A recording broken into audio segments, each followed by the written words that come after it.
अस्सलाम वालेकुम नाजरीन, आप देख रहे हैं नया पाकिस्तान और मैं हूं शहजाद इकबाल। PSL 11 का फाइनल अब से कुछ देर बाद शुरू होगा।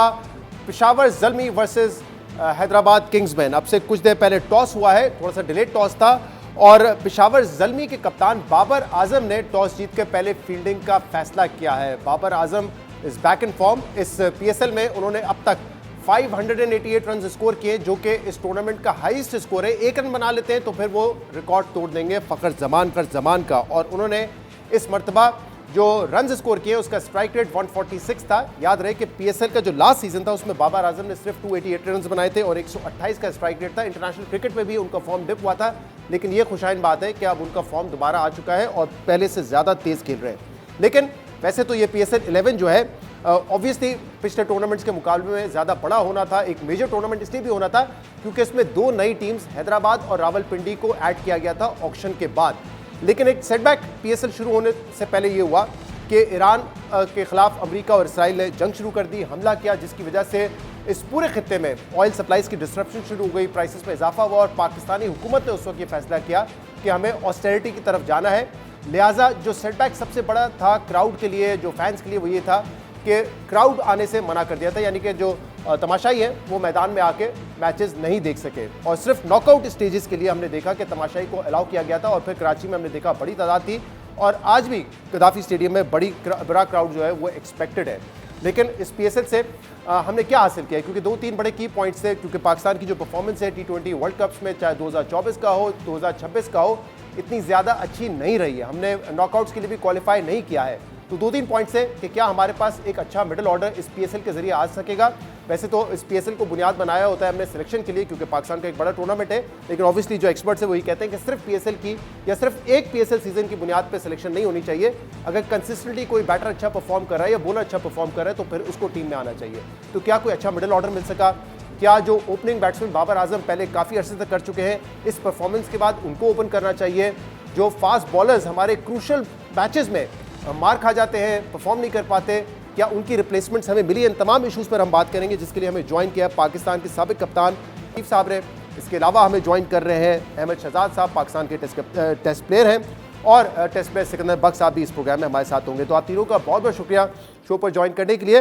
राशिद भाई, सबसे पहले आपकी तरफ आता हूँ। ऑब्वियसली ये टूर्नामेंट बड़ा होना था क्योंकि 6 की जगह 8 टीम्स थी, लेकिन थोड़ा सा सेटबैक हुआ। जब तमाशाई नहीं आते देखने के लिए तो फैंस मायूस होते हैं, बट शायद टाइमिंग ऐसे हो गए इस जंग की जिसकी वजह से शायद हुकूमत के पास कोई ऑप्शन नहीं था। तो ये एक सेटबैक जरूर था इस टूर्नामेंट में। जी, बहुत बड़ा सेटबैक था क्योंकि ये टूर्नामेंट जो PSL 11 है ये सबसे बड़ा होना था। क्योंकि फाइनेंशियली भी देखा जाए तो दो तीन बड़ी फ्रेंचाइजी हैं जिन्होंने 1 अरब 75 से लेके 2 अरब 40 करोड़ तक में बिड की और जी। हासिल की है। उसके बाद अगर आप टीवी राइट्स देखते हैं, वो भी बड़ा, 4 चैनल पे पाकिस्तान पे दिखाया जा रहा है। मीडिया राइट्स है, वो भी बड़ा, हर चीज बढ़ गई थी।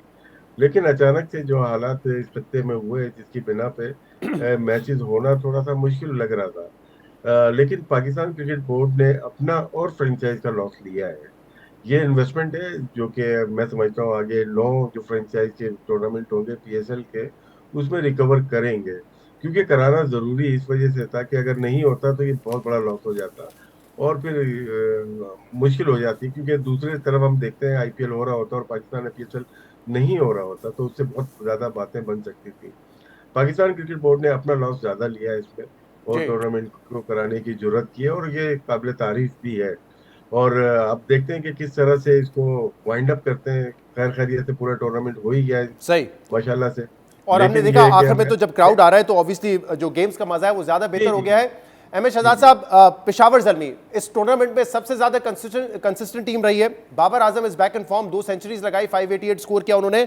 और हैदराबाद किंग्समैन शुरू में 4 मैचेस हारे, लेकिन उसके बाद मोमेंटम गेन किया उन्होंने और लीग मैचेस जीतने के बाद उन्होंने पहले एलिमिनेटरी जीते 2 और अब जो है वो क्वालिफाई कर चुके हैं फाइनल्स के लिए। आपके ख्याल में मोमेंटम किसके साथ है? ज्यादा फेवरेट कौन है टीम आज? नहीं, मोमेंटम की अगर पर्टिकुलरली बात करेंगे तो वो हैदराबाद के साथ इसलिए है क्योंकि कंसिस्टेंटली खेल के आ रही है, ठीक है। और पेशावर जल्मी पिछले कुछ दिनों से वो इंतजार में है।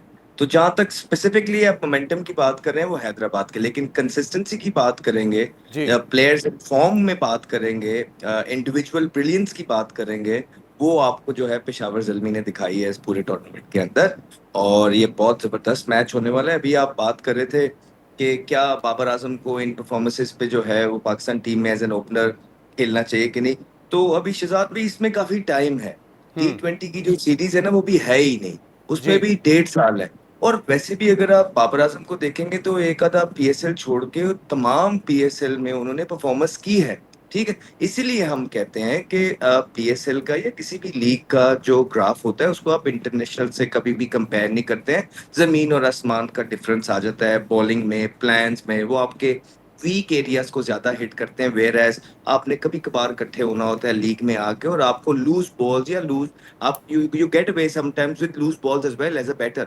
तो बैटिंग बॉलिंग को कभी भी आप कंपेयर नहीं कर सकते हैं इन चीजों में। हाँ, बाबर आजम को एक चीज जरूर होगी इस सारी चीज से कि देखिए आगे आ रही है टेस्ट सीरीज, जी उसके अंदर वो ये फॉर्म जरूर लेके जाएंगे, इसमें तो कोई दो राय नहीं है। चाहे आप किसी भी फॉर्मेट में रन्स कर रहे होते हैं ना तो आपके अंदर एक कॉन्फिडेंस बिल्ट होता है। और सोने पे सुहागा उनके लिए ये होगा कि अगर वो आज का बड़ा फाइनल जीत गए, अपनी पहली ट्रॉफी अपने नाम की। बाबर आजम के सबसे ज्यादा मैचेस हो गए हैं पाकिस्तान की तरफ से T20, लेकिन एक भी ट्रॉफी उनके पास अभी तक नहीं है। तो आज मैं नहीं कहूंगा कि आखिरी मौका है, लेकिन बहुत बड़ा मौका है बाबर आजम के बाद पास। और वो जो चाहते थे टॉस जीत के जिसमें वो कंफर्टेबल हैं, वो भी उनको मिल गया है। तो सारी चीजें जो है ना बाबर और पेशावर जल्मी के हक में जाते हुए नजर आ रही है। हाँ, leading from the front also, अगर आप कप्तान हो, ओपन कर रहे हो, इतना बड़ा स्कोर करें।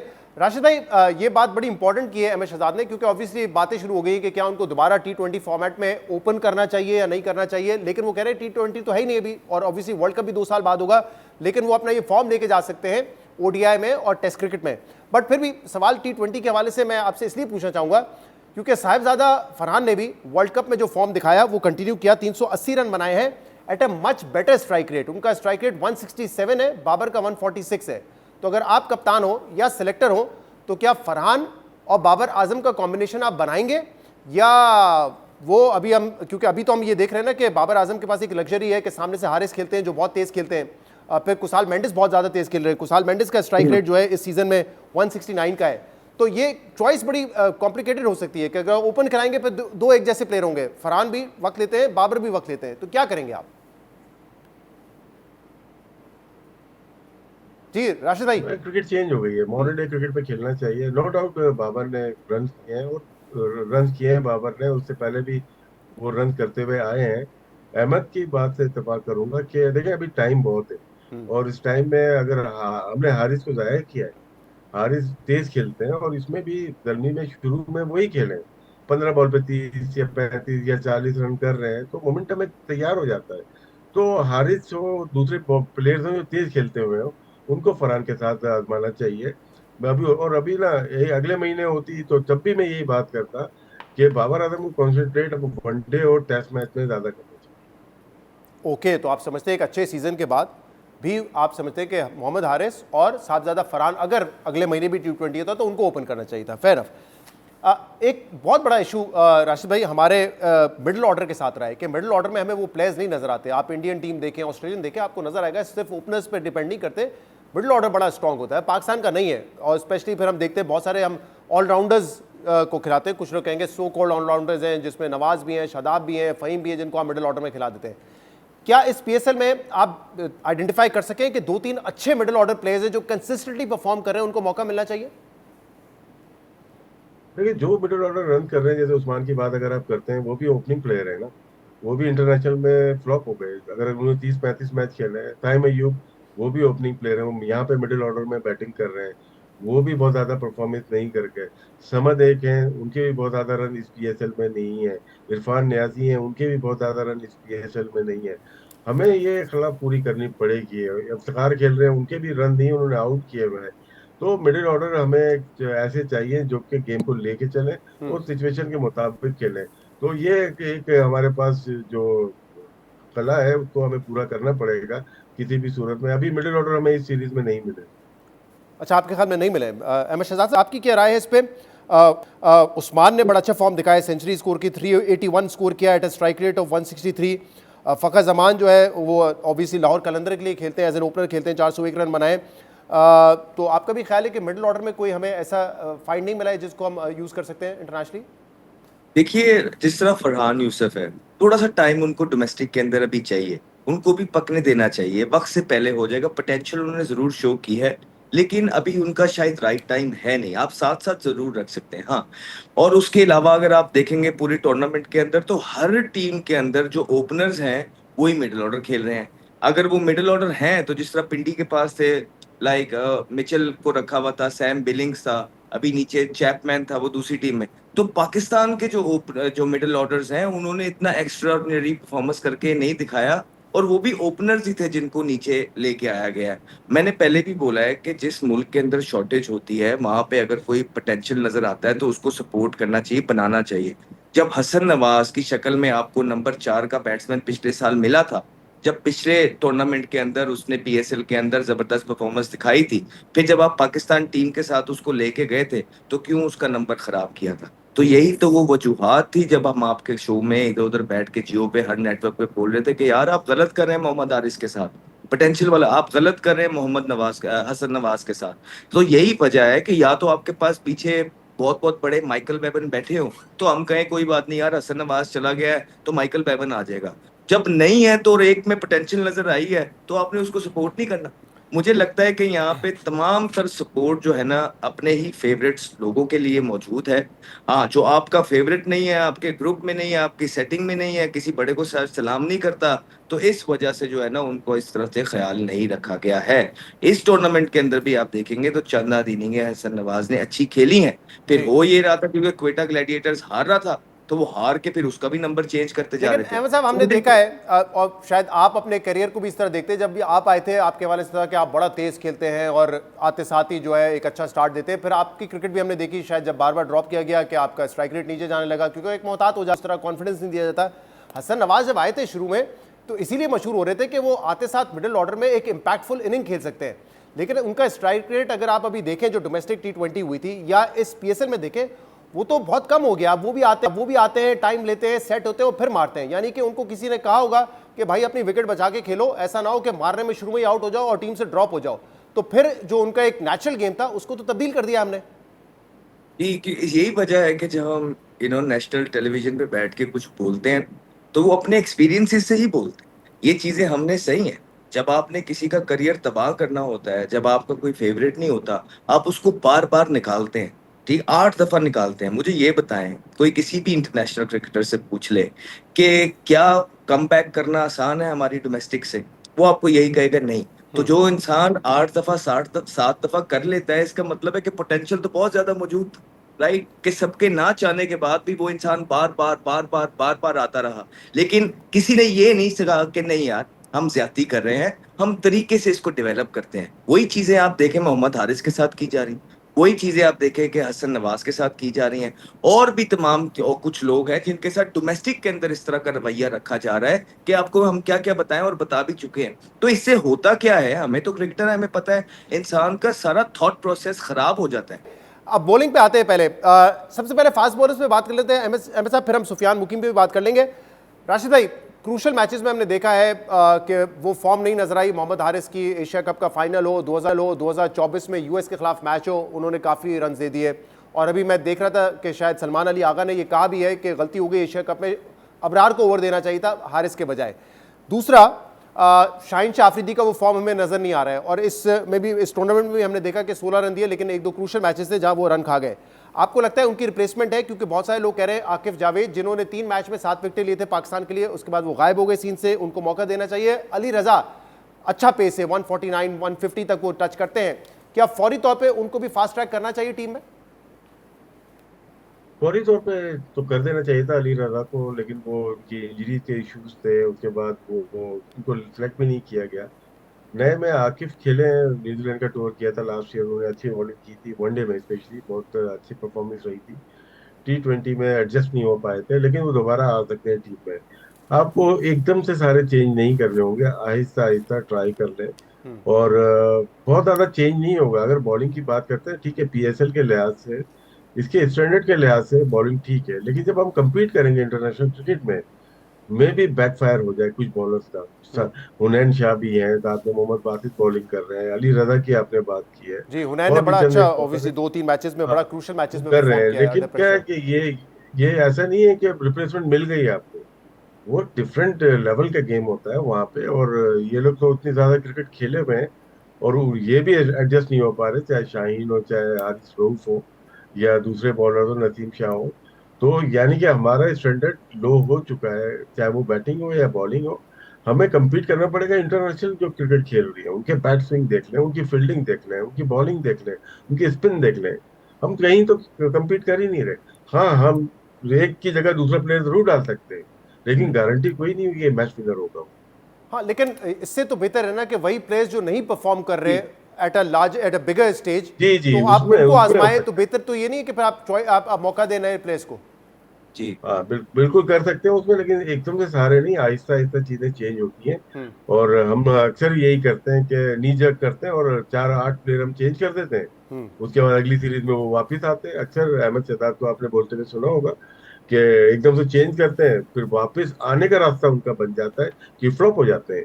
तो आहिस्ता आहिस्ता ग्रूम किया जाए और टीम को बेहतर अंदाज में खिलाया जाए।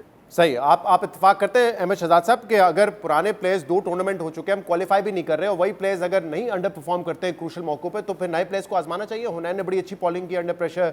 मोहम्मद अली जो है वो अच्छी बॉलिंग कर रहे हैं हैदराबाद के लिए। क्या कहेंगे आप? तो मैं इसको थोड़ा पीछे लेके जाता हूँ। हम ये सेम ग्रुप ऑफ प्लेयर्स के साथ 8 टूर्नामेंट हार गए हैं। 8, दो नहीं 8। दो में तो क्वालिफाई। तो आप देखें ग्राफ नीचे को आ रहा है। ठीक है, पहले हम कहीं क्वालिफाई कर जाते थे, लेकिन अब रिसेंट पास के अंदर आपका ग्राफ और नीचे को आ गया क्वालिफाई। इसका मतलब है कि आपके जो करंट प्लेयर्स हैं वो पीक की क्रिकेट खेल गए हैं। फिर आप उनको अब ग्रूम करके कुछ नहीं ले सकते। हाँ, आप नए पोटेंशियल वाले प्लेयर को ग्रूम करके पाकिस्तान में चांस देके ये एक्सपेक्ट कर सकते हैं कि यार शायद अल्लाह ने इसके नसीब में कुछ लिखा हो। मैंने बहुत ज्यादा इस तरह के प्लेयर्स देखे हैं जो पाकिस्तान टीम के अंदर आते थे, अंडर कुक्ड होते थे, लेकिन टीम के अंदर उनको इतनी की सपोर्ट मिलती थी सीनियर से, कोचेस से, कप्तान से, कि वो टीम के साथ साथ प्लेयर बन गए और वो आज भी टीम के अंदर हैं। इसी तरह जब रिजल्ट्स नहीं निकल के आ रहे होते आपके सीनियर प्लेयर से, जिन पे दुनिया जहान की इन्वेस्टमेंट हो गई होती है, फिर उनका टाइम होता है उनको थैंक यू टाटा बाय कहने का। दो दो तीन तीन इवेंट्स तो बहुत ज्यादा होते हैं, इनको तो 8 मिल गए हैं। So that is why I am telling you कि जिस तरह अली रजा की आपने बात की है, इंजरी का बता दिया जाता है, ये नहीं बताया जाता कि इंजरी क्या थी। दुनिया जहान के अंदर जब कोई प्लेयर इंजर्ड होता है तो उसकी जो सारी रिपोर्ट्स हैं, एक्सरेज हैं, हर एक चीज दिखाई जाती है, मीडिया को बताया जाता है कि यार अच्छा ये पोटेंशियल वाला प्लेयर है ये। लेकिन उसके बाद आप देखें कि वो इंजरी से फौरन फिर पीएसएल में वो ठीक हो जाते हैं। मसला ये आ रहा है अली रजा के साथ कि उसको कंसिस्टेंट चांसेस नहीं मिल रहे अपना पोटेंशियल शो करने के लिए। इस पेशावर जल्मी के अंदर भी उनके पास नहीद राना और शरीफुल मौजूद थे कि अंडर शेडो ही खेलते रहे। उसके बाद जब इनको मौका मिला उन्होंने हैट्रिक भी की है। और क्या जो इनकी एक दो मैचेस में पिटाई हुई है, क्या हमारे सीनियर बॉलर्स की पिटाई, फॉर एग्जांपल शाहीन की पिटाई नहीं हुई, हारिस रऊफ की पिटाई नहीं हुई, हसन अली की पिटाई नहीं हुई? ये तमाम सीनियर बॉलर्स जो आपके पास मौजूद हैं इन सबकी पिटाइयां हुई हैं। तो फिर हम यंगस्टर्स को ये क्यों कह देते हैं कि अभी ये अंडर कुक्ड है? मेरे ख्याल से राइट टाइम है आपके यंगस्टर को इंडक्ट करने का, चाहे वो किसी। और जब जब आपने यंगस्टर इंडक्ट किए हैं, सही। जब थोक के और हिसाब से करते हैं तो वो उल्टी पड़ती और है। हाँ, खासतौर पे फास्ट आप बॉलर्स के एक एक साथ तो कहते हैं स्टोरी। ना कि अगर आपको नजर आ रहा है पोटेंशियल है, पेस है, तो उसको यंग एज में आप कर सकते हैं। बैट्समैन थोड़ा ज्यादा मेच्योर होता है, फिर उसको मौके दिए जाते हैं। नॉर्मली यही प्रैक्टिस होती है। जी, तो इसमें शहजाद भाई ये भी है कि यार देखें आप किनके हवाले कर रहे हैं। पास्ट के अंदर आप देखें आपको कितने प्लेयर्स दिए गए। आपको सुफियान मुकीम दिया गया, आपको साहिबजादा फरहान दिया हाईएस्ट विकेट गया, टेकर आपको सुफियान। आपको जो है ना इफ्तिखार अहमद दिया गया, आपको इस तरह के तैयब ताहिर दिया गया, आपको कामरान गुलाम दिया गया। आपने सबको तबाह बर्बाद कर दिया। आपने किसी को जो है ना उनके नंबर्स पे खिलाया ही नहीं। आप आपसे इंटरव्यू होता है तो आप कहते हैं जी नंबर 1 का माइंडसेट अलग होता है जी, 4 का अलग होता है। तो जब आपके पास कोई ओपनर भेजते थे और आप कप्तान थे, उनको आप जब 5वें में भेजते थे तो उनका माइंडसेट या उनको डिफिकल्टीज नहीं होती थी। सो ये दोहरा मिराज है जो हमारे लोगों ने अपनाया है। हमारे बहुत यंगस्टर्स जाया हो गए हैं। मैं बार बार कहता हूं पोटेंशियल मौजूद है, लेकिन टीम के अंदर जो कप्तान और कोच होता है वो किस तरह के हैं, वो यंगस्टर्स या वो विजनरी है, या वो यंगस्टर्स को डेवलप करना चाहता है, या सही। कहीं वो अपने फ्रेंड्स का सर्कल ही टाइट रखना चाहता है और यंगस्टर को आने। ये दो डिफरेंट थॉट प्रोसेस है। अच्छा, कमिंग बैक, मैं प्लेस पे वापस आता हूं, लेकिन क्योंकि मैच शुरू हो चुका है, एक विकेट गिर चुकी है, अब साइम आ गए हैं, 21 रन पे एक आउट हो चुका है हैदराबाद का। राशिद भाई, एक टीम थी पिंडी जिसके साथ ऑब्वियसली आप एसोसिएटेड थे, उन्होंने बहुत बुरा परफॉर्म किया, बाहर हो गए। लेकिन हैदराबाद का पहला टूर्नामेंट और वो क्वालिफाई कर गए फाइनल के लिए। इतना ड्रास्टिक फर्क क्यों था दोनों टीम्स की परफॉर्मेंस में? और दूसरा, मोहम्मद रिजवान साहब तो ये कह रहे थे, जो बड़ा अजीब व गरीब बयान था इस ऐसे खासतौर पे प्लेयर के लिए जो कि ना सिर्फ इंटरनेशनल खेला हो बल्कि पाकिस्तान का ओडीआई में कप्तान भी हो, तो उनका ये कहना है कि हम समझते हैं ये डिजर्व नहीं करते आगे जाना, तो इसलिए हम भी डिस्कस कर रहे थे कि क्या करें, रन रोके या मैच जीतने के लिए जाएं। बहुत ही अजीब बयान था, लेकिन ओवरऑल दोनों टीम्स की परफॉर्मेंस को कैसे आप देखते हैं, क्या डिफरेंस क्या था इसमें? डिफरेंस ये था, जब 4-4 मैचेस हार गए थे विंडीज और हैदराबाद, हैदराबाद ने चेंजेस किए हैं। मुझे जो ऐसा लगता है बाहर से बैठ के कि चेंजेस किए हैं। अगर उनका माद आदम परफॉर्म नहीं कर रहा था, उसको चेंज किया, हसन खान को डाला, फिर उन्होंने उन्हें टॉप ऑर्डर, अगर टाइम अयूब परफॉर्म नहीं कर रहा था उसको नीचे किया, और उस्मान खान को उसके नंबर चेंज किए। उन्हें शायद शुरू के 4 मैच नहीं खेला, उसको फिर मैच खिलाया, उसके बाद जीतना शुरू हुआ। तो बहुत सारे चेंजेस उन्होंने किए हैं। मेरे ख्याल से जो पिंडी को भी करने चाहिए, जो रिसोर्सेज थी या जो बैकअप था, शायद बेंच स्ट्रेंथ थी, वो शायद हैदराबाद की ज्यादा स्ट्रांग थी। यहाँ पे थोड़ी सी चूक ये हुई क्योंकि आखिरी टीम थी हम्म। जो कि पिक हुई है। हम्म। आखिरी टीम में होता है जब 35 प्लेयर आपके ऑलरेडी पिक हुए हुए होते हैं, हम्म। तो एक्सक्यूज नहीं है। लेकिन इसमें मेरे ख्याल से बेंच स्ट्रेंथ जो थी, वो अगर पिशावर दलमी की देखता हूँ या मुल्तान सुल्तान की देखता हूँ, जी। वो ज्यादा स्ट्रांग थी। और हैदराबाद ने जिस तरह से खेल पेश किया है, वो लग रहा है कि उन्होंने बहुत ज्यादा चेंजेस किए हैं 4 मैचेस के बाद। मेरे ख्याल से ये यहाँ पे थोड़ा सा मार्जिन कम था या बॉलर कम थे। आमिर अकेले ही रह गया था या आसिफ आफरीदी, जिसकी वजह से शायद वो कोप नहीं कर सके आगे तक। और रिजवान साहब के बयान को कैसे देखते हैं, मोहम्मद रिजवान के बयान को? देखो, तो जाती जाती बयान है, उस पर मैं कमेंट नहीं करना चाहता। अगर आप समझते हैं उनका जाती बयान है इसलिए कमेंट नहीं करना चाह रहे, या बयान इतना बुरा है कि उस पर कमेंट किया नहीं जा सकता? नहीं, इसमें ये तो शादाब ने भी कल दिया है कि मैं चाहता हूँ कि बाबर आजम जीते, उस पर किसी जी। ने बात नहीं की। हाँ। हाँ, लेकिन वो असल में अहमद शहजाद, वो मैच ऐसा था ना कि फंसा हुआ था, कि वहाँ पे चॉइसेस ये थी कि अगर रिस्ट्रिक्ट कर लेते रावलपिंडी को एक स्कोर तक, जो कि किया बाद में हैदराबाद ने, तो वो क्वालिफाई कर गए, नहीं करते तो वो क्वालिफाई ना कर पाते। उस तनाजुर में उस बयान को बड़ा एक कंट्रोवर्शियल तरीके से देखा जा रहा था। अच्छा, मैं फंस गया हूँ। चले, अब बात यह है कि अगर आप फिर एक सवाल पूछ ही रहे हैं ना, तो फिर आपको वो सारा कॉन्टेक्स्ट देखना पड़ेगा कि ये इसमें क्यों हम लोगों की आईब्रोज रेज हुई हैं। वो ये है कि आप प्री मैच अगर इंटरव्यू देखेंगे ना, तो पिंडीज के जो मेंटोर हैं या प्रेसिडेंट है, जो भी इंजमामुल हक जो साथ थे, उन्होंने भी हंसते मुस्कुराते मजाक के अंदर एक ऐसी बात की जो कि बाद में साबित हुई, जिसमें उन्होंने कहा कि यार हम जा तो रहे हैं, जाते जाते हम एक को साथ लेके जाएंगे, ठीक है। फिर उसके बाद रिजवान आए।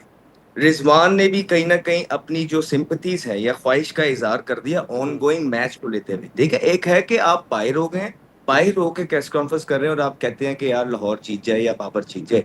एक है कि अभी आप मैच खेलने जा रहे हैं और आपके मैच के बाद जो है डिसाइड होगा कि यार लाहौर कर रही है या हैदराबाद कर रही है, और वहां as a captain of the team जहां आपको दुनिया देख रही है, वहां आप इस तरह के रिमार्क्स देते हैं कि आप किसी एक साइड को फेवर कर जाते हैं। So that is wrong. मेरे ख्याल से बहुत इमेच्योर और इररिस्पॉन्सिबल बयान थे रिजवान की तरफ अहमद से, साहब, चाहे मेरे वो दो इश्यूज हैं। टॉस एक तो पे ये था। है कि एक टीम जो कि मुसलसल 5 मैच जीती या 5 मैच जीती 4 मैच हारने के बाद, उसमें एक बीच में वो हारे भी, उनके लिए ये कहना एक ऐसी टीम के कप्तान को जो खुद 9 मैच हारा हो कि वो डिजर्व नहीं करते, ये मेरे लिए एक प्रॉब्लमेटिक बात थी। और दूसरा ये कि कोई भी टीम हो, चाहे कोई भी सिचुएशन हो, उनको तो मैच जीतना है। उनको तो ये नहीं सोचना है कि 150 कर लो ताकि ये पिंडी बाहर हो जाए, हैदराबाद बाहर हो जाए और लाहौर आ जाए। ये माइंडसेट नहीं होना चाहिए ना। जी बिल्कुल, यही मैं आपको कह रहा हूँ, ग्रूमिंग का बड़ा मसला है। देखिए, जिस टाइम पे रिजवान ने ये बयान दिए, उससे एक दो दिन पहले तक हम सारे यही कहने लग गए थे कि यार अब रिजवान को क्या कहें, बहुत बातें कर ली हैं, गिरा हुआ है उसको, और क्या कहें, बस छोड़ो, लीव हिम अलोन। लेकिन जैसे ही उनको स्पेस देते हैं, उनकी तकरीर शुरू हो जाती है। फिर वो जो है ना, पूरा इलामा इकबाल मोड के अंदर जाके जो वो तकरीर कर देते हैं, उस तकरीर के अंदर उनको फिर पता नहीं लगता है कि वो अल्लामा इकबाल उन्होंने तो क्या बहुत बड़ी बात करनी शख्सियत है। थी, उसमें तो नहीं, वो तकरीर और उनकी बातों का मुकाबला नहीं किया जा सकता, बट तो वो यही तो, वो अपनी तरफ से तो शायद वो सोचने लग जाते हैं ना कि मैं बड़ी कोई सेन नहीं बात कर नहीं, रहा हूँ, मैं कोई बड़ी सेंस बात कर रहा हूँ, अच्छा। मैं तो बहुत कोई अच्छी बात कर रहा हूँ। तो वो अपनी तरफ से तो यही चीजें चले, सोच के ही तो कमिंग बात कमिंग बैक करते टू हैं। क्रिकेट। शहजाद भाई, जी नहीं जी नहीं, इस पे थोड़ा सा रह जी लेते हैं। जी बात इतनी है कि जब इंसान को इस तरह की बातें कर रहा शहजाद होता है, भाई, पूरी दुनिया देख रही शहजाद होती है। भाई,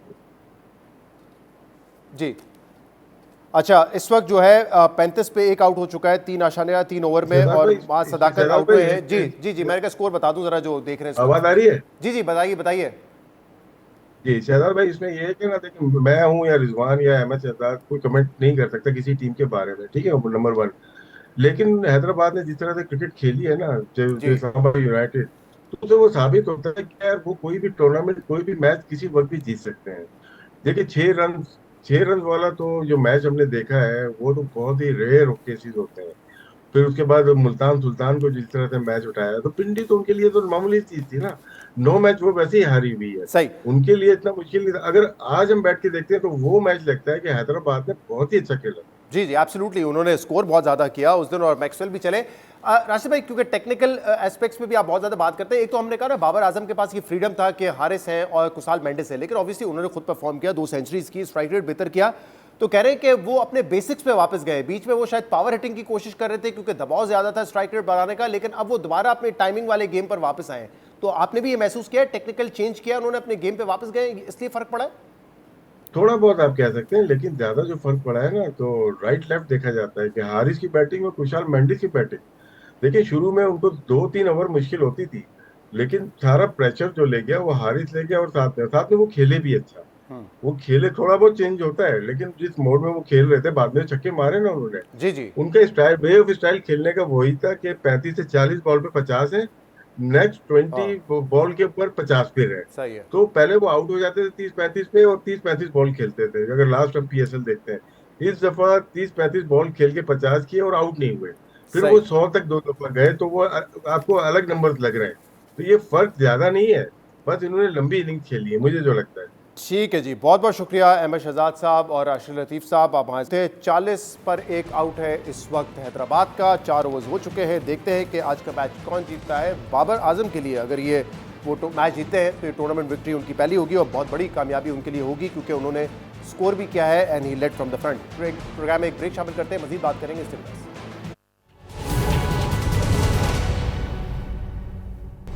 वेलकम बैक। ईरान और अमेरिका के दरमियान पाकिस्तान की सालसी में बिलवास्ता मुज़ाकरात में पैदा होने वाला तातुल खत्म करने की कोशिशें जारी हैं, जिसके लिए पाकिस्तान के जरिए फरीकैन के दरमियान तजावीज़ का तबादला किया जा रहा है।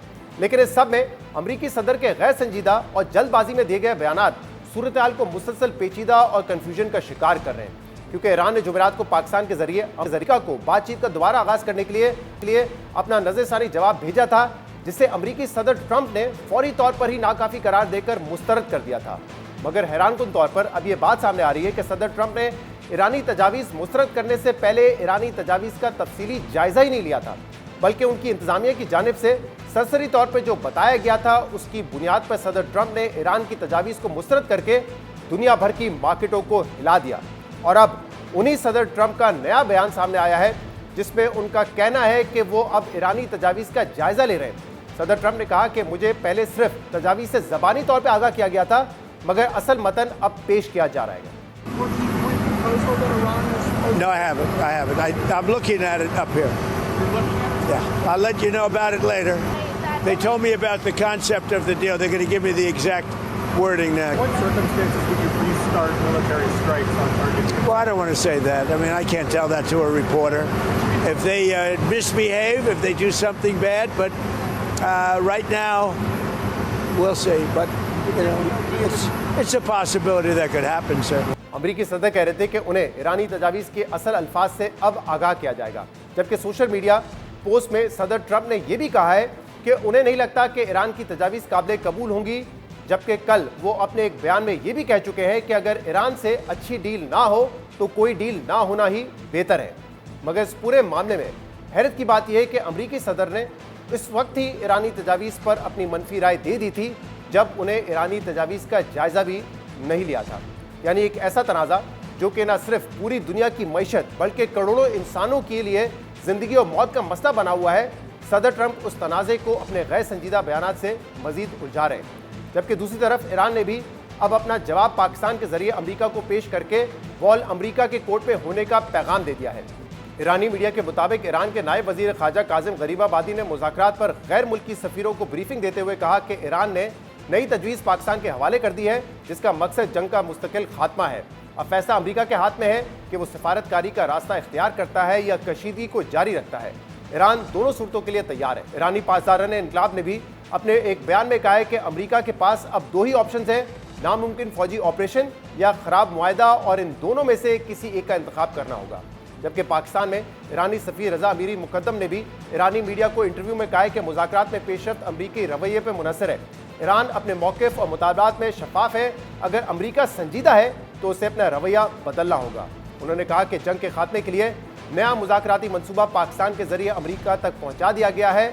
मौजूदा अमल में पाकिस्तान मरकजी सालिस है और इसकी कोशिशें काबिल कदर हैं। यहाँ अहम बात यह कि ईरान ने 3 दिन पहले पाकिस्तान को मुज़ाकरात के लिए तजावीज़ भेजी थी, जिस पर वॉल स्ट्रीट जर्नल ने अपनी खबर में कहा था कि ईरान ने अपनी नई तजवीज़ में मुज़ाकरात के लिए बड़ी नरमी दिखाई है, जबकि अब ईरानी मीडिया ने भी अमेरिका को भेजी गई तजावीज़ की अहम तफसीलात जारी कर दी हैं। ईरानी खबर रसां इदारे तस्नीम के मुताबिक अमेरिका की 9 नुकाती तजवीज़ के जवाब में ईरान ने 14 नुकाती तजवीज़ भेजी हैं। खबर के मुताबिक अमेरिका ने ईरान से 2 माह की जंगबंदी का मुतालबा किया था, मगर ईरान जंगबंदी के बजाय 30 दिन के अंदर तमाम मामलात का हल और जंगबंदी में तोसी के बजाय जंग का मुकम्मल खात्मा चाहता है। इसके अलावा ईरानी तजवीज़ में हमले ना करने की जमानत, ईरान के एतराफ़ में खित्ते से अमरीकी फ़ौजियों का इनखला और बहरी नाकाबंदी का खात्मा भी शामिल है। इसके अलावा ईरान के मुंजमद असासों की बहाली, जंग से होने वाले नुकसानात का अजाला, माशी पाबंदियों का खात्मा और लबनान समेत तमाम महाजों पर जंग का इख्तिताम और आबनाए हुर्मुज़ के लिए एक नया तरीक़ेकार भी ईरानी तजवीज़ में शामिल है। जबकि आज अमरीकी न्यूज़ वेबसाइट एक्सियोस ने भी अपनी खबर में बताया है कि ईरान ने अपनी तजवीज़ में आबनाए हुर्मुज़ खोलने, अमरीकी बहरी नाकाबंदी ख़त्म करने, ईरान और लबनान में जंग के मुस्तकिल खात्मे पर मुज़ाकरात के लिए 1 माह की डेडलाइन दी है। जबकि मुआहदा तय पाने के बाद जौहरी प्रोग्राम पर मुआहदे के लिए मजीद 1 माह के मुज़ाकरात की बात भी ईरान के जवाब में शामिल है। मगर जहां एक तरफ मुज़ाकरात की बहाली के लिए कोशिशें जारी हैं, वहीं अब आबनाए हुर्मुज़ पर अपने कंट्रोल को कानूनी शक्ल देने के लिए ईरान ने तैयारियां भी तेज कर दी हैं। ईरान की पार्लियामेंट के नायब स्पीकर हमीद रजा का कहना है कि आबनाए हुर्मुज़ के लिए एक नया कानून तैयार किया जा रहा है, जिसके तहत इसराइली जहाज़ों को आबनाए हुर्मुज़ से गुजरने की इजाज़त नहीं दी जाएगी। मुजवज़ा कानून के तहत दुश्मन ममालिक के जहाज़ों को उस वक्त तक आबनाए हुर्मुज़ से गुजरने की इजाज़त नहीं होगी जब तक वो जंगी हर्जाना अदा ना करें, जबकि दीगर ममालिक के जहाज़ ईरान से पेशगी इजाज़त और मंजूरी हासिल करने के बाद ही गुजर सकेंगे। मगर अहम बात यह कि अमरीका पहले ही ईरान की ऐसी कोशिशों को नाकाबिले कबूल करार दे चुका है। दूसरी तरफ ईरान जंग से मुतल्लिक एक और अहम पेशरफ भी सामने आई है, जिससे पाकिस्तान के मुस्तकबिल और ख़ास तौर पर पाकिस्तानी बंदरगाहों पर होने वाली तिजारत के लिए भी इंतहाई अहम करार दिया जा रहा है। बात हो रही है पाकिस्तान से ईरान के लिए तिजारती रास्ते खोलने की, जिसकी मंजूरी पाकिस्तानी हुकूमत ने 26 अप्रैल को दी है, जिसके मुताबिक पाकिस्तान ने ईरानी इंपोर्ट्स को अपनी सरजमीन से ईरान तक पहुँचाने के लिए 6 ट्रांजिट रोड्स की मंजूरी दी है। जबकि आज ईरानी सरकारी मीडिया का भी इस बारे में अहम मौक़िफ़ सामने आया है। ईरानी नीम सरकारी न्यूज़ एजेंसी फारिस न्यूज़ का कहना है कि ईरान ने मुत्तहिदा अरब अमारात के बजाय पाकिस्तान की बंदरगाहों को तरजीह देने का फैसला किया है। फारिस न्यूज़ के मुताबिक कई बरसों की सिफारती कोशिशों के बाद पाकिस्तान ने ईरान के साथ ट्रांजिट कॉरिडोर्स को फाल बनाने के लिए एक अहम और बाज़ाब्ता कदम उठाया है। पाकिस्तान की वज़ारत तिजारत ने तीसरे ममालिक से आने वाले सामान को पाकिस्तान की सरजमीन के जरिए ईरान मुंतकिल करने की इजाज़त दी है। न्यूज़ एजेंसी के मुताबिक हालिया बरसों में ईरान अपनी दरामदाद और ट्रांजिट का बड़ा हिस्सा मुत्तहिदा अरब अमारात के बंदरगाहों खसूसन जबल अली के जरिए अंजाम देता रहा है, लेकिन समुद्री नाकाबंदी में शिद्दत और खित्ते में सियासी तब्दीलियों के बायस ये रास्ता गैर मुस्तकिम हो गया है और ऐसे हालात में पाकिस्तान के रास्ता खुलना न सिर्फ रास्तों में इजाफा करेगा बल्कि ईरान की सप्लाई चेन की सिक्योरिटी को भी मजबूत बनाएगा। अहम बात यह है कि इस वक्त आबनाए हुर्मुज़ की अमरीकी नाकाबंदी और इंश्योरेंस प्रीमियम्स में गैर मामूली इजाफे की वजह से ईरान जाने वाले 3000 से ज़्यादा कंटेनर्स कराची पोर्ट पर फंसे हुए हैं, जिससे निपटने के लिए पाकिस्तान और ईरान ने 2008 के एक मुआहदे के तहत कराची पोर्ट कासिम, गवादर, क्वेटा और तुर्बत समेत 6 रूट्स का तयन किया है, जहाँ से होते हुए ईरानी कंटेनर्स गब्त और ताफ्तान की 2 ईरानी सरहदों तक पहुँचेंगे।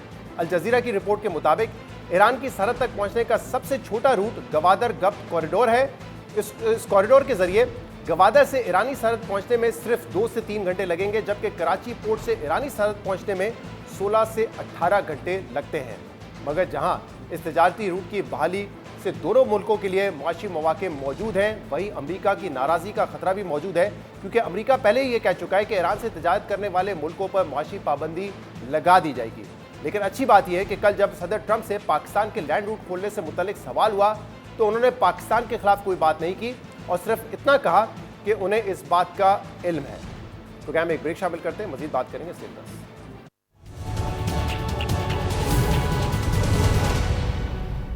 Welcome back. सोमाली बहरी कज़ाकों की जानिब से 21 अप्रैल को हाईजैक किए गए बहरी जहाज के हमले में शामिल 10 पाकिस्तानियों के अहले खाना अपने प्यारों की हिफाजत और वापसी को लेकर परेशान है और हुकूमत से अपील कर रहे हैं कि हुकूमत इन 10 मगवी पाकिस्तानियों की खैर आफियत की आगाही और बाहिफाजत वापसी का बंदोबस्त करे। इस सिलसिले में कल मगवी पाकिस्तानियों के अहल खाना ने कराची में प्रेस कॉन्फ्रेंस भी की थी, जबकि 3 रोज पहले तर्जुमान दफ्तर ख़ारजा ताहिर हुसैन अंतराबी ने कहा था कि शुमाली वजारत ख़ारजा ने अमले की बाहिफाजत वापसी की यकीन दहानी कराई है और बहरी कज़ाक जहाज़ के मालिक के साथ राब्ते में है और अमले की खैरियत से मुतल्लिक मुस्बत इशारे मिले हैं। बात यह कि सोमालिया के बहरी कज़ाकों ने 2 हफ्ते पहले ओमान से सोमालिया जाने वाले एक इंडोनेशियन ऑयल टैंकर को हाईजैक कर लिया था, जिसमें अमले में 17 अफराद सवार थे, जिनमें से 10 का ताल्लुक पाकिस्तान से है। सोमाली कज़ाकों ने जहाज़ और अमले की बाजियाबी के लिए जहाज़ के मालिक कंपनी से 70 लाख अमरीकी डॉलर तावान का मुतालबा किया है। तशवीश की बात यह है कि इससे पहले भी मुतअद्दिद बार सोमाली कज़ाकों की जानिब से इस किस्म की कार्रवाइयाँ सामने आ चुकी हैं।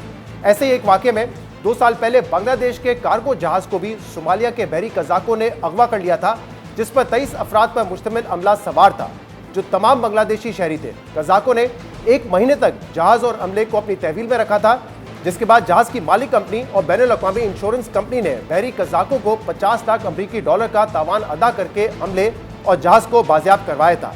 दिलचस्प बात यह है कि ये रकम एक गैर मामूली तरीके के तहत अदा की गई थी। बैनुल-अक़वामी इंश्योरेंस इदारे ने नकद रकम वाटर प्रूफ बैग्स में डालकर तैयारे के जरिए समंदर में ड्रॉप की, जिसे बाद में कज़ाकों ने वसूल किया और फिर कज़ाकों की जानिब से मगवियों को रिहा कर दिया गया। अहम बात यह कि इस मॉडल को समुद्री कज़ाकी में एक रिवायती तरीका समझा जाता है, जहाँ रियासती मदाखलत कम और निजी कंपनियों और इंश्योरेंस इदारों का किरदार ज़्यादा होता है और सोमालिया की हुकूमत का किरदार इन वाक़यात में अमूमन महदूद रहता है। बैनुल-अक़वामी रिपोर्ट्स के मुताबिक कज़ाक ज़्यादातर नीम खुद मुख्तार साहिली इलाकों में सरगर्म होते हैं, जहाँ मरकज़ी हुकूमत का कंट्रोल कमज़ोर है। इसीलिए ना तो फौरी रेस्क्यू ऑपरेशन मुमकिन होता है और ना ही कज़ाकों के खिलाफ मौसर कार्रवाई हो पाती है। अहम बात यह कि इन मगवियों में 10 पाकिस्तानी शहरी भी शामिल हैं, जिनकी बाहिफाजत वापसी हुकूमत पाकिस्तान की जिम्मेदारी है। इसलिए हुकूमत को इन पाकिस्तानियों की वापसी के लिए तमाम तरह सिफारती कोशिशें तेज़ करनी चाहिए। प्रोग्राम में आगे बढ़ते हैं और बात करते हैं वर्ल्ड प्रेस फ्रीडम डे की, क्योंकि आज पाकिस्तान समेत दुनिया भर में यौम आज़ादी सहाफ़त मनाया जा रहा है, जिसका मकसद आज़ादी इज़हार राय और अवाम की मालूमात तक रसाई की बुनियादी हकूक़ का तहफ़्फ़ुज़ है। लेकिन बदकिस्मती से पाकिस्तान में आज़ादी सहाफ़त और आज़ादी इज़हार राय और मालूमात तक रसाई को सिक्योरिटी मसाइल समेत कई तरह के कानूनी, रेगुलेटरी और माशी दबाव का सामना है और पाकिस्तान पिछले कई सालों से आज़ादी सहाफ़त के आलमी इंडेक्स में आखिरी 30 ममालिक में शामिल हो रहा है। रिपोर्टर्स विदाउट बॉर्डर जैसे मोतबर आलमी इदारे की जानिब से जारी किए गए हालिया रैंकिंग के मुताबिक पाकिस्तान आज़ादी सहाफ़त के इंडेक्स पर 180 ममालिक में से 153 नंबर पर मौजूद है। अहम बात यह कि इस साल पाकिस्तान की दर्जाबंदी में 5 दर्जे की तरक्की हुई है, लेकिन अफसोसनाक बात यह है कि हालिया तरक्की के अलावा पाकिस्तान पिछले 10 सालों के दौरान इस आलमी इंडेक्स में मुसलसल तनज़्ज़ुली का ही शिकार रहा है। और सिर्फ रिपोर्टर्स विदाउट बॉर्डर्स ही नहीं, committee for protection of journalist, international federation of journalist और फ्रीडम नेटवर्क जैसे इदारे भी पाकिस्तान में आज़ादी सहाफ़त के मेयार में तनज़्ज़ुली की निशानदेही कर रहे हैं और इस पर तशवीश का इजहार कर रहे हैं। इस सिलसिले में रवा साल फरवरी में CPJ ने 17 दीगर सहाफ़ती और इंसानी हकूक़ की तंजीमों के हमरा वज़ीर आज़म शहबाज शरीफ को ख़त लिखकर पाकिस्तान के आइन के मुताबिक आज़ादी इज़हार राय और आज़ादी सहाफ़त को यकीनी बनाने के लिए इक़दाम की दरख्वास्त भी की थी। इसके अलावा फ्रीडम नेटवर्क भी पाकिस्तान में इज़हार राय और आज़ादी सहाफ़त के लिए गुंजाइश की कमी पर तशवीश का इजहार कर चुका है। यानी पाकिस्तान में सहाफ़ियों को इस वक्त भी कई चैलेंजेस का सामना है, जिसके लिए हुकूमत को गैर मामूली इक़दाम देने की ज़रूरत है, ताकि आज़ादी इज़हार और मालूमात तक रसाई की बुनियादी इंसानी हकूक़ का तहफ़्फ़ुज़ यकीनी बनाया जा सके। आज के प्रोग्राम में इतना ही। शो से इजाज़त दीजिए। अल्लाह हाफ़िज़।